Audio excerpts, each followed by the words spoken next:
ప్రజావాణిలో వచ్చే ఫిర్యాదులను వెంటనే పరిష్కరించాలని కలెక్టర్ సత్యప్రసాద్ అధికారులకు సూచించారు.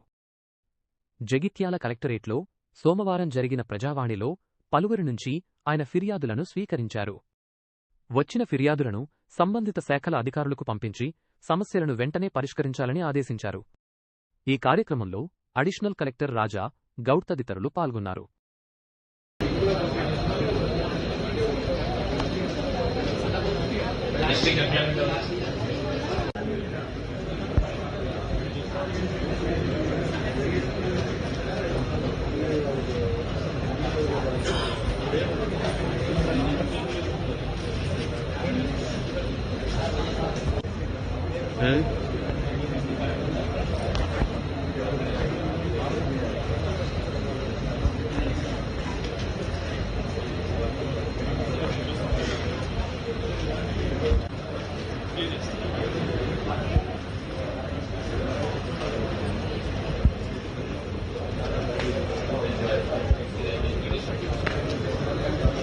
SNPD cell,